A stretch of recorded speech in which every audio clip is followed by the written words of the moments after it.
The article we looked at was The 4 Lessons in Employee Empowerment, courtesy of Chick-fil-A. It was written by Jeff Doms. It showed that Chick-fil-A puts the control of the experience in the owner's hands. Chick-fil-A encourages collaboration and transparency between franchisees. They have the training chops to support employee excellence, and they value their employees. This article helps display the different methods of learning. The first method of learning we look at is positive reinforcement. Positive reinforcement occurs when a positive outcome follows a desired behavior. It's perhaps the most common type of reinforcement and the type we think of when an employee receives some type of reward. So an example of positive reinforcement from the article is when it says, instead of we can't/don't do this or that because it's not our way, Chick-fil-A corporate asks their franchisees, what do you think will work and how can we support you? Chick-fil-A puts the decision-making in the hands of the franchisees. This promotes the franchisees to work hard and focus on desired behaviors so they can continue to run their Chick-fil-A's the way they want to. Another example is when it talks about some owners offer tuition assistance as an employee benefit which rewards employees for their hard work. So these examples show that positive reinforcement increases desired behaviors when a wanted outcome is followed by an added consequence.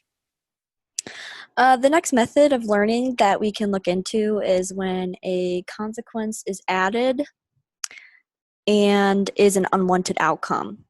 And this is punishment. Punishment, by definition, is a form of operant conditioning to refer to any change that occurs after a behavior that reduces the likelihood of that behavior happening again in the future. Now, punishment in the workplace can be seen in many forms. For example, an oral reprimand, written warning, final documentation, etc. And there are many steps to it, as well as the behavior might be reoccurring by the same person in a work environment.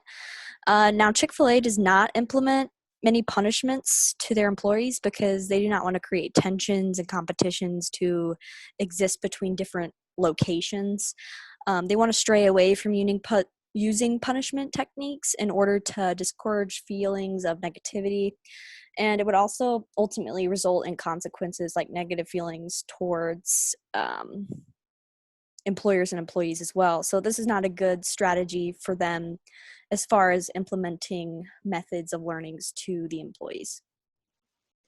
The extinction method of learning is when you are looking for the wanted outcome, but you are also removing the consequences.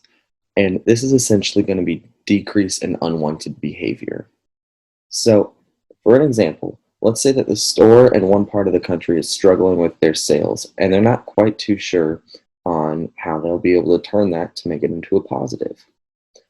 What Chick-fil-A will do is they will gladly fly out one of the top performers to help them and give them some face time, talk to each other, give some one-on-one, help work through that. And if Chick-fil-A did not allow for their franchises to help each other, some of these franchises might face the extinction method of learning because they are showing the wanted outcomes that face the no consequences, negative or positive, which then discourage the continuance of those wanted outcomes as it decreases the unwanted behaviors. The negative reinforcement method of learning focuses on trying to increase desired behaviors by removing the consequences of the unwanted outcomes. So, through Chick-fil-A, we'll look at this through their training program.